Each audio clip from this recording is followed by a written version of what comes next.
So you keep hearing that the rental market in Phoenix is hot and you're considering buying a rental income property. Stop.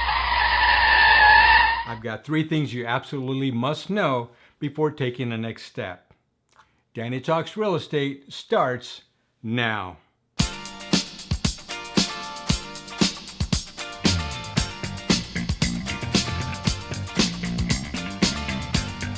Welcome back. I'm Danny Lopez, realtor and host of Danny Talks Real Estate, where I bring you interviews, insights, and tips regarding all things real estate before, during, and after the sale.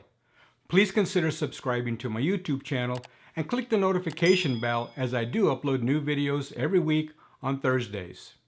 So you're considering buying an investment rental income property. Congratulations, real estate investing is a great way to create wealth. But just like any other investment you might consider, you need to know the right information to help you make a smart buying decision and minimize risk. I'm going to share 3 things you absolutely must know before making a buying decision on a rental income property.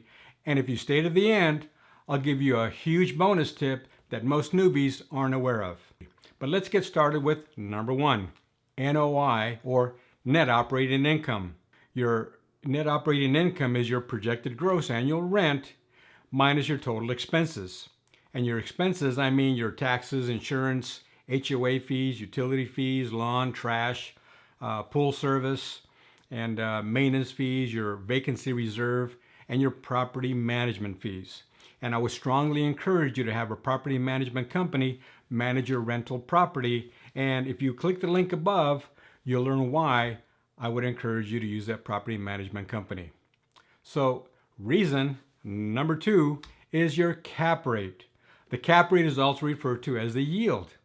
And your cap rate is your NOI, or your net operating income, divided by the price of the property. Now, when considering a house to buy, you want to stay around that 6% or higher cap rate. Of course, the higher the better. And if you get up there around the 10 or 11% cap rate, you're hitting a home run and you're doing real well and probably a good buy. And number 3 is ROI, or your return on investment, also referred to as your cash on cash return. This is the return percentage on your money or your down payment that you use to make the purchase. The ROI is calculated by taking your cash flow amount divided by your down payment amount. This will give you a good idea of how your money will perform. Now, while these 3 things are important things to consider as part of the buying decision, other benefits to keep in mind is that while your rental property is cash flowing and bringing you income, it's also building equity. And typical equity gains in our market is about 3 to 5% annually. And secondly, this is the bonus I promised. The one thing that most rental buyers aren't aware of, which is huge. It's a huge tax benefit. It's depreciation. That's right, depreciation. Let me give you an example.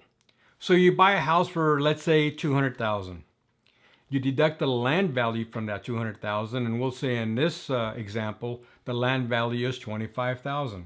So now that leaves you a balance of the value for the home at $175,000 actual value for the home.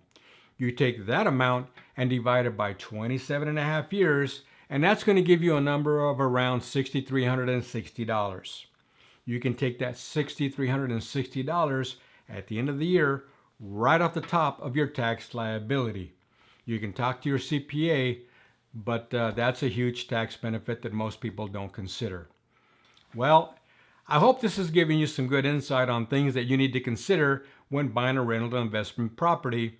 And you need to make sure that the agent that you're working with is well versed in the investment arena and takes these 3 steps into account when finding that perfect home for you as an investment home.